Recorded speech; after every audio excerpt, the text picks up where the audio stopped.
Welcome to the Win Against All Odds podcast. I'm Brent German. I'm a mindset mentor and coach, helping people with getting their mind into a positive state, help your relationships, help your money matters, just help you in anything concerned. Got a really special guest here today. We've got Luke Moroney from Sydney. I met Luke at Tony Robbins in 2018. We worked together there. So welcome, Luke. Thank you. Thanks for having me. It's a really good experience to go through the Tony Robbins events and to help out and volunteer as well. Yeah, no, it's good fun, isn't it? It's good fun. So Luke has got his own business, and what I really like about Luke's mindset, now you run 7Ks a day every day. How many years have you done that for?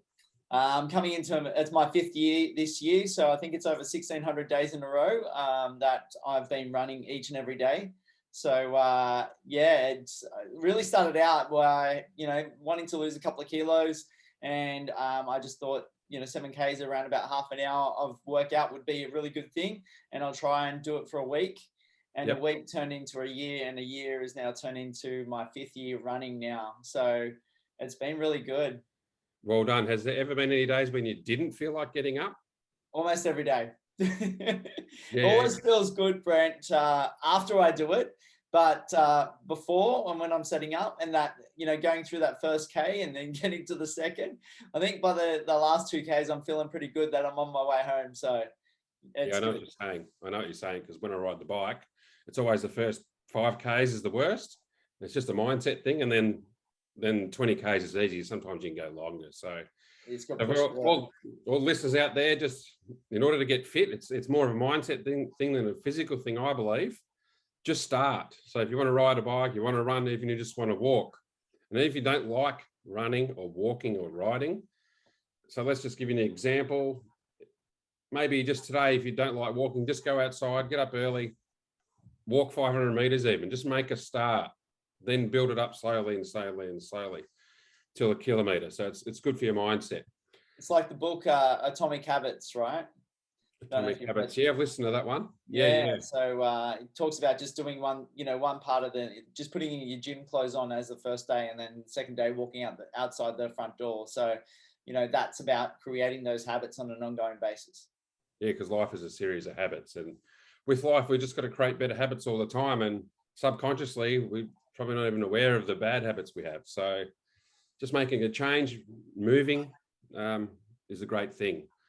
So we're here to talk about Luke today, and from Search Party Property. How did you start off? Well, I started off in terms of helping people with property. I actually ran my own business. It was first time property investing, where I was looking to coach and mentor people into property, because I felt like it was a big mindset thing on the back of doing a lot of mindset work, whether it be with Tony Robbins or with others.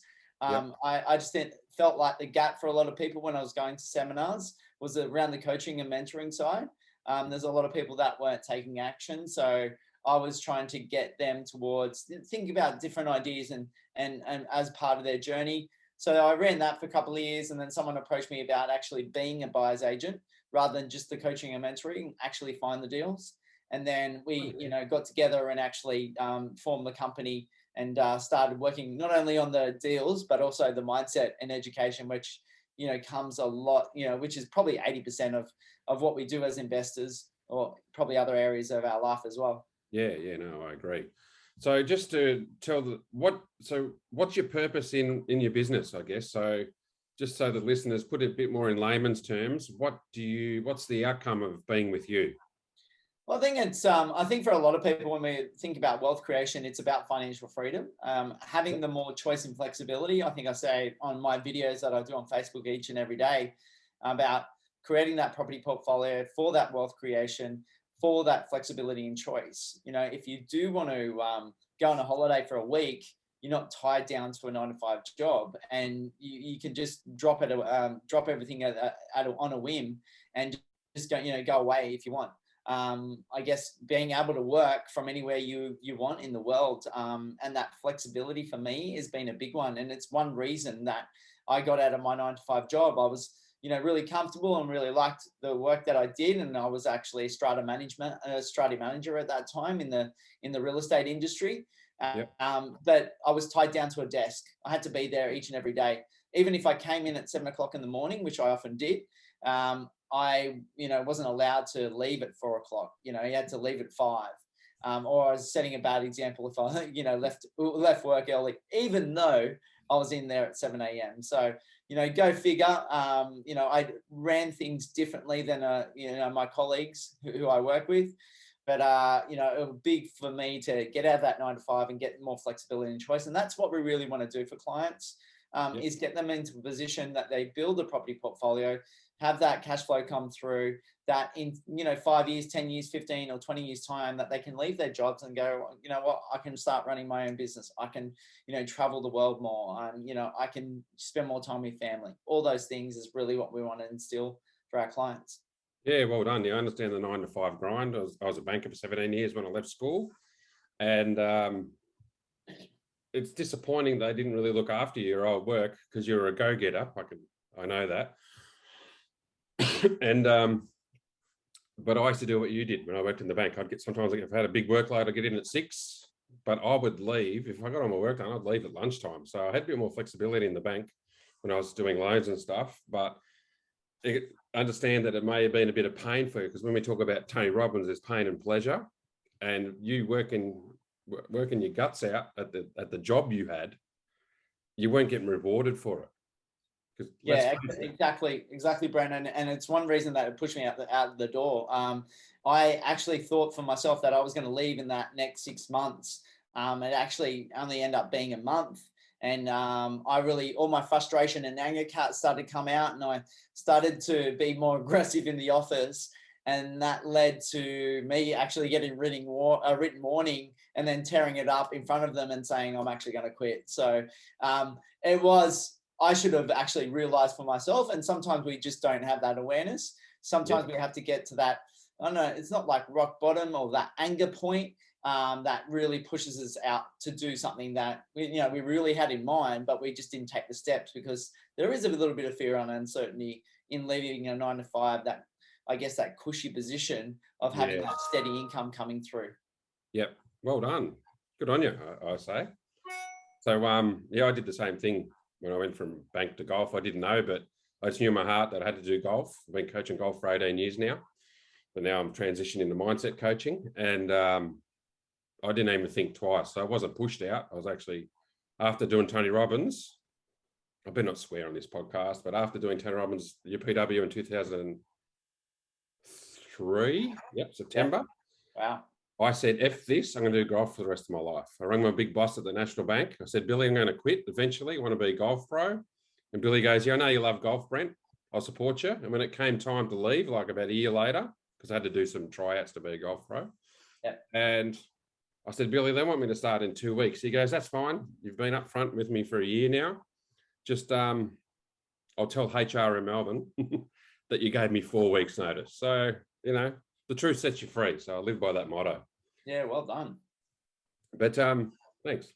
But with your business, can you give us a testimony on someone you've really changed their life by sharing your knowledge and expertise of what you do? Yeah, I think, I guess the education is a big one, and people don't realize what you do actually learn through the process. So we had a young female, she's in her early 30s, an optometrist. She's in a position that she was recommended to us actually by a Tony Robbins, someone I met through Tony Robbins, actually. Yeah. So funnily enough, the community has benefited me and helping us in our business. So this particular person was recommended. They bought a property in Brisbane, and it was something that within about 14 months, it grew over $200,000 in value. And it meant, and then I guess through the journey, what they didn't expect was, all those questions were coming through, and they were learning so much about financial matters, how to deal with people, how to negotiate, and just various things about business, about money, and about themselves and their confidence. So it was so good to see, because they then came on to do a second property, but in between, what happened is they had a business venture that they were considering to do and go out on their own, but the numbers didn't really stack up. And I guess through the team and through their experience, led them to say no to that and actually go in to stay where they are right now and then buy another investment property. So they drew out the equity on their first investment and then went in to buy a second investment. They, cash flow positive on both of those. So the journey has been quite amazing for them because they've just learned so much. They've made some money and they're asking the right questions. And as you go forward, I can see someone like this or this particular person by the time that they are 40, that they're going to have a property portfolio of 8, 10, 12 properties and, have some, really good cash flow and then have the decision. So I think it's not about, someone who has really gone through that over a 20-year period, but it's seeing that journey happen right in front of your face right now and the level of confidence that we see produced in people who are actually dealing with property. Everyone talks about you're not really educated with money habits at school.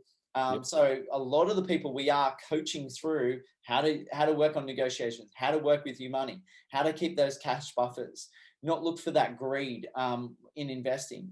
So there's a number of different factors that we've been able to help. So that for me, in terms of seeing a young single female, because, I've actually spoken on stage before about women in wealth. So for me, that's been a huge one. And to see more and more women get involved and actually, take the bull by the horns and actually go in and do it has been a significant one for me. So I encourage more females out there to actually take that step because they hide behind a male partner or a male family member to make financial decisions. And often they're the best ones to make the decisions. They have a money mindset, whereas I've seen a lot of males actually have a very conservative, very risk-averse mindset and not do anything at all. No, I totally understand. Well done. So assume I'm a new client. I know nothing. Assume I know nothing. I found out about you, Luke, and just want to sort of go through the process, but I assume I just come along, look, this is my income, this is where I'm at, this is my financial position. I want to retire by the age of, I'll just give you an example, 50 or whatever it is. What do you actually do? Yeah, so, we'll talk about different ideas about the market, research and data, areas and property types and deals. So give people a bit of an initial discovery session to really assess what if property is right for them, or if the relationship between us and a client is going to work. Then we get to a point when clients do sign up with us, then they're in a position to do a strategy and planning session. So that will take an hour and a half, go through different ideas, part of your journey, what we do and our services, what you can experience as a client, thinking about property number one. And I guess we take it one property at a time or one step at a time, but really thinking about, well, if you get that property one and it does, make some really good money out of it, then you can go on to property number two. Or if you do increase your wages and reduce your expenses, then you can go on property number 2 and 3 and 4. And I think the benefit that people get out of that is knowing full well what they're going to experience through the journey. So once we've done that planning and strategy session, then we're in a position to show people property deals. So we do a full due diligence pack on a property and the area and the research and data, and give them all the information so that they can fully be aware about what's going on with the property before they're buying. Then we, in a situation whether they choose to take that deal or we look at something else, and then we discuss that individual deal with them. Then we're signing contracts. And then we've got someone who actually holds their hand throughout every step. Now, it might be pretty simple from people when they're thinking about buying a property, but there's so much involved. And it could be the difference in between $5, $10, $15, $20,000 if you're using, doing it on your own, or you're using someone who has the expertise and has the knowledge and experience and is working in property each and every day. Not only on the deal itself, where you can be significant discounts of $30,000, $50,000 compared to what's happening in market, but making sure that you're minimizing your risk by not missing the different steps, which is really crucial to success. Well done. Hey, we haven't touched on this yet, but why do you love property? What do you love about it? What's it done for you personally? It's made me financially free. Like that's what it's done. It's my vehicle. I like the sense of where property can take you, and obviously the financial freedom that it creates. I think that if you look at the rich list around the world or in Australia, a lot of those people on the rich list have got a significant property portfolios, and they've made a lot of money through property. And I think it was like, well, if you want to be up there with the one percenters, you don't have to reinvent the wheel. Do what they've done. We talk about the McDonald's story, the Harvey Norman story. It's not based on burgers or dishwashers or washing machines. It's based on the land that they've purchased that has grown in significant value. So have a look at anything like that around the world, and it's just been, property has been significant. And I think it just really helps in money matters, like how property goes. And I guess there's a lot of psychology around it as well when it comes to negotiations. I love the deal part of it, and getting a deal done where you're making significant value on the way in. You're looking at markets, and you're talking to people who are at really high level as well. And I think they're thinking at a higher money level, a higher education level when it comes to property. And I guess there's just various avenues to explore around it as well. I just enjoy it. Yeah, and I've seen your posts on your Facebook account, and I love how, I'm a visual learner, so I love how you put the yield on there and the money and the rent amount and the location. So I love what you do. So I'm actually learning from there. What would you say average yield is on a property?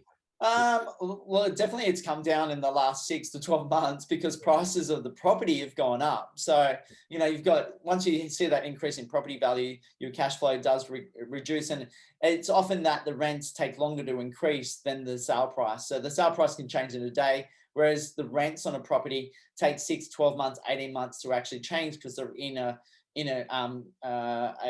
lease period. So that takes a little while, but we're probably looking at around about 5% gross yields on property that we're purchasing at the moment on average. One thing to realize as well, when we are buying these properties, if the rent is low, then there's an ability to increase it. And we've seen some increases where we've bought a property for $550,000 for a client, and the current rent was $365. Then it's a situation where the lease was suggested it was either going to be terminated or they can increase the rent to $550, where the market is right now. And a client was able to do that by increasing almost $200 in the lease transfer period time when it expired. And did they have to do some improvements to increase that rent on the property, or they just increased it? Just increase it. So basically, it's one thing that the current landlord was obviously charging really low rent. Secondly, the market has risen by about 40% in market rents in this area, or basically a lot of Brisbane has increased. So, there are a lot of investors out there that don't do it well. And not only in the buying, but the management of their portfolio, knowing that, okay, you might lose a tenant for a period of, a week or two. You'd be able to get a new one, but you're probably charging $50 or $100 cheaper than what the market is. And in this case, it was almost $200. So it's significant, not only in the cash flow, and obviously people want to keep their tenants, but also you're losing out on a lot, not only in the cash flow, but the value of that property. So if you've got a $365 a week rent, or you've got a $550 a week rent, what's going to show up better as an investment type of property when you're selling? So maybe that person, if they had a $550 a week rent, we may have paid $600,000 for that property, not $550. Yeah, especially if you go on sell it. Well, this is what the rent I've been getting for say 2 or 3 years, and this is the yield, and so it's easy to sell, and easy to sell for a better amount. So, well done. Are there any areas in Australia which you focus on or would recommend, or is just case by case scenario where the client says they want to buy? Yeah, I've already been talking. Look, it goes into personal strategy, right? I've already been talking a lot about Brisbane so far. For me, market works in cycles. Back in 2002 to 2007, the property market in Sydney wasn't doing really much, as was Melbourne, but Brisbane was going really well. Then move forward, 2012 to 2017, Sydney and Melbourne were doing fantastically well, whereas other markets around Australia weren't doing too much at all. end of 2020 to 2021 through 2021, all markets across Australia went up by about 25%. And that was a lot of the stimulus that was coming through from the government that really pushed up property prices. Now what we're seeing is Sydney and Melbourne correcting, going back by about 10, 15%, whereas other markets are going on pretty fairly well and continue to be strong, especially Brisbane, Perth and Adelaide the numbers are working well with them. So that's probably in terms of knowing the market cycles and see how things are going and forecasting where the potentially it's going to happen. Now, seeing what the affordability factors in Sydney and Melbourne go back 6 months, 8 months, 12 months ago, and maybe you do miss out on some of the growth in some markets, but seeing that we're potentially going to have an affordability issue in Sydney and Melbourne, we've now had the correction in there, and that's why we've been buying in Brisbane rather than Sydney and Melbourne. And, you know, I always go back to 3 pillars that we work on is low risk, good cash flow, good potential for growth. And that's what we model ourselves on. If you look at Sydney and Melbourne, cash flow is really low. The risk has been really high because the affordability has been quite high in those suburbs and those areas. We've had a lot of people move up from Sydney and Melbourne up to Queensland, and that's lent us to, you know, looking in that market, you know, not only in the cash flow, but in the growth of properties as well. Well done, Luke. Excellent. Anything else you want to share with the listeners? So it sounds like you have a free strategy session. Someone gives you a call or an email. Yeah. And you'll go through and see whether you can help them or not. Yeah, absolutely. And I think if people have got the financial capacity and they've got a deposit or they just want to know in the next 12 months, 2 years, 3 years time, how do they set themselves up now? So it is all about increasing your income, reducing your expenses. What are you going to do? Are you going to do what it takes to get there? Now, there's probably, you know, the 1% of people around the world, you know, you think about the ones that have financial success. In Australia, you know, there's probably a higher level of success than if you go in some of the other countries that are not as financially fortunate than us. So we're in a position that the opportunities are there. If you want to get 2 or 3 or 4 jobs, there is an ability to do that. You know, especially right now where the unemployment rate is super low. So, you know, if you do want to make things happen for yourself, there are, you know, certain things that you want to do. I guess in property, I talk about that low risk, good cash flow, good potential growth. It's really go hard, go to seminars, you know, educate yourself and read books, watch videos. I've got a daily Facebook Live I've done every day for the last, I think it's 5 or 6 years now. There's a lot of content there if you want to learn anything about property, but, you know, a team of people around you is super important. We all talk about having mentors, like Tony Robbins has helped us through the years, you know, or, you know, link up with someone who can actually help you, whether it's property, whether it's shares, whether it's other investing. And I think the big one with investing, and I heard this from someone recently, it's not only being able to build the property portfolio, but it's actually holding it. So many people have that success and then lose it all on one deal. So patience is a big one. And unfortunately, in this instant gratification world that we seem to be in right now, it doesn't lend itself to too much patience. So I do advocate the whole idea, buy and hold.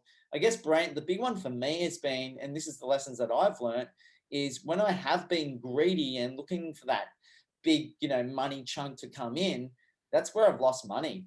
And it's been shares, it's been crypto and various things like that. But when it comes to property, for some reason, I've been super patient and it's led to the riches, as opposed to trying to be greedy, trying to get that big hit of money. Oh, you know, crypto is going to go through the roof. And, you know, I've had some wins and losses on crypto, but, you know, it's been more losses than wins because of that greedy mindset that I really had. And I think there's plenty of people out there with that. And yeah, if we can be patient, I'm 44 years old this year and I feel like I've got 60 years ahead of me. So, you know, what's the rush?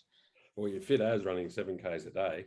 So would you say that, like you said, being patient, would you say it's a 5 or a 10-year plan to be patient initially? You really want to say a 20-year plan. 20-year plan. Yeah, have the mindset for 20 years. And if it happens in 10, how good's that? Oh yeah, it's way better. Under promise and over deliver. Absolutely. Right?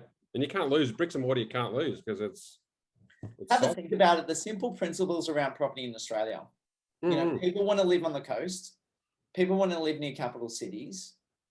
And, you know, if we think about just the simple factor of it, and this is where the low risk comes in. You buy in Sydney, Melbourne, and Brisbane, people transfer between those cities a lot, right? Yep. A lesser extent, Adelaide and Perth. Canberra, obviously, there's a lot of activity around Canberra as well. But taking those three cities, you buy there on a consistent basis. 20 years' time, that property doubles, triples, quadruples in value. I guess where we look to do it is get the good deal, but also time the market, and then it's time in the market. Yeah, that makes sense. Makes total sense. If you had a magic lamp, and you're going to go back to, if you're talking to your younger self, what sort of advice would you give yourself? Go harder, go earlier. But I think I did go pretty hard. And I think the great thing is what I just said earlier is just really be patient around things. Like that's the only factor. I've got no regrets about, you know, anything that's happened in my life. I think it's all a journey. My first investment property was in Sydney in 2002, where the market stayed still for 10 years. Yep. And those lessons that I had are so vital to how I transact property today. And one reason that, you know, my partner and I have got 20 properties in our portfolio. It's just, it's about that patience that I learned and just sitting on that property, learning what did I do wrong. So when I bought in Western Sydney on that first property, the second property was back in Western Sydney in the same suburb. Yep. That was in Blacktown for anyone that knows. And that same city, that same suburb I bought in, even though I had made mistakes on the first, but the market cycles were, I bought really high firstly, and the market dropped or stayed stable, but I bought really low on the second time, and then the market took off. So I learned my lessons quite a lot in terms of those different purchases. Yeah, we learn as we go. And if there's going to be any one book you'd recommend for people looking to change their mindset or on property investing, what would you recommend? You mentioned Atomic Habits earlier. Is there a book that you read that probably changed your life, whether it's personal, whether it's financial? Is there a book you read? I read Man's Search for Meaning. I think that's pretty. Every time I think about that book, and I just go, Is that Viktor someone's got it Frankl? so much harder than I have. You know, talks about being in concentration camps in World War II. Oh, yeah. Victor Viktor Frankl. Frankl, it is. Yeah, Yeah, I read it. Yeah. it's just amazing. Like people just don't realize how good they've got it. Like you live in Australia, you are, you know, significantly better off than, you know, 95% of the people in the world. So I just think we, you know, count our lucky stars. And I think even in those tough times, and we all experience, you know, some tough times, that we just don't realize how good we actually have got it. And me as well. Like, you know, when it, you know, you have those frustrations, you have those arguments and things like that, you just don't realize. And you think about a book like that, what you went through. You know, it's not that hard to run 7Ks a day when someone's gone through and spent, you know, a couple of years in a concentration camp and suffered the way they did. You know, 7Ks is a breeze. No, Like seriously, it's not that much. It's not that hard.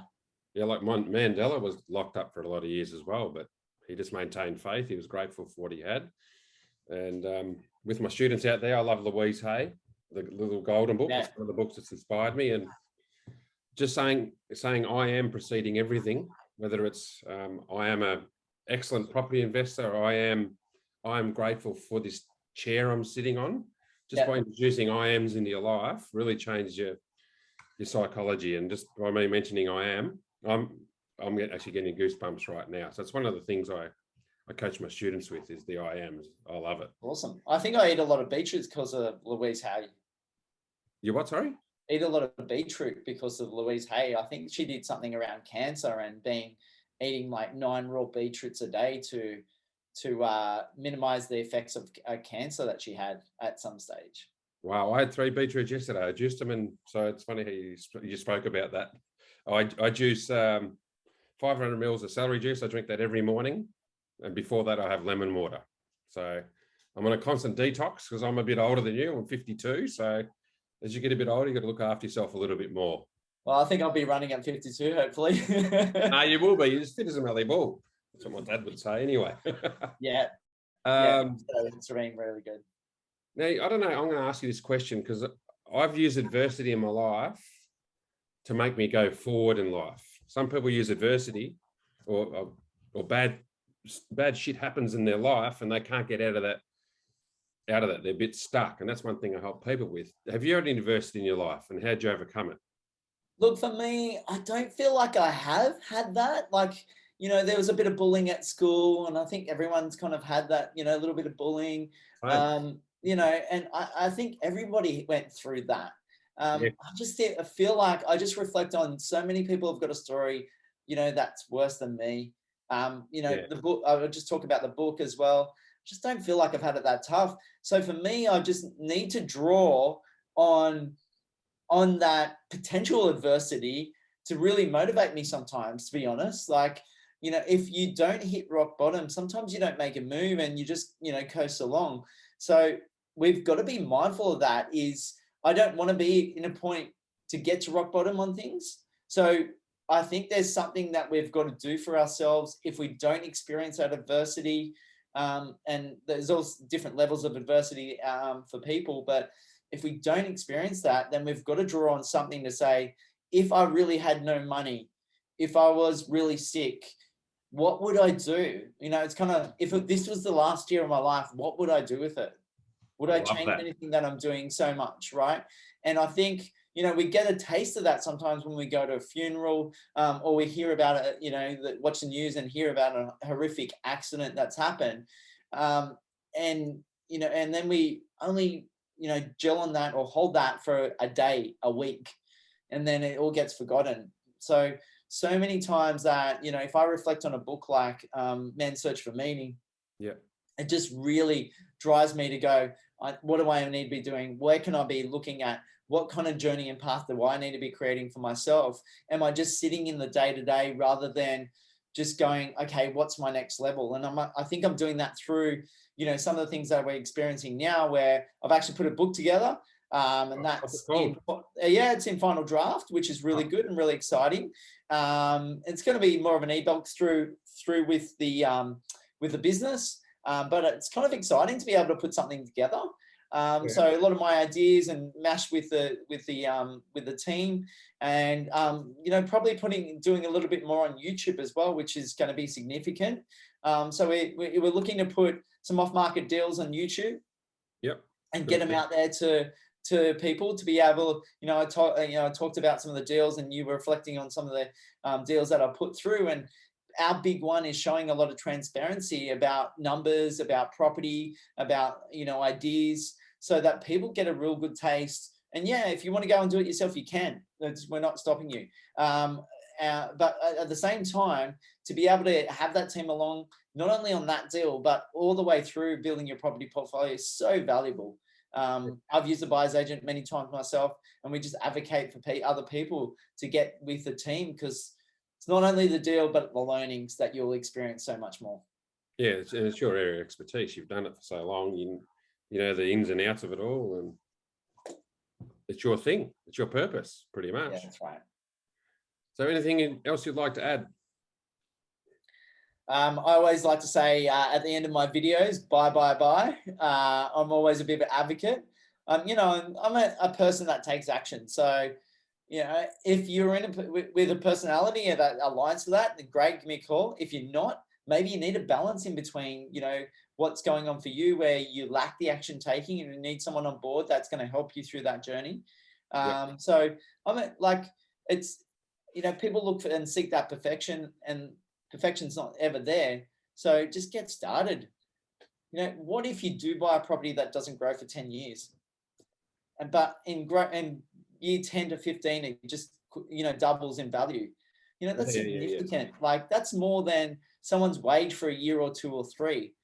I've made $180,000 and 3.5 years out of a property that was bought for $190,000, sold for $375,000. And, that's made me 180 grand in 3.5 years where it's someone's wage. So, you know, if you're buying like that, you can make significant amounts of money, and imagine what you can do for your life. No, that's right. And let's face it, a lot of people don't like the job they're in anyway. Like Most a people high don't. percentage, I'd say it's at least 80 to 90% of people working a job. They actually, I don't like to use this word, but they hate their job. They do. So, you know, if you hate your job and you want to have a chat to Luke, have a chat. Maybe you can leave your job that you hate sooner. That can be a motivation for you. So Exactly. I'd like to thank Luke for coming on today from Search Party Property. Here to help you to financial freedom so you can retire, have the money that you want to travel where you want, do whatever you want. It just gives you the full freedom. So thanks for coming along, Luke.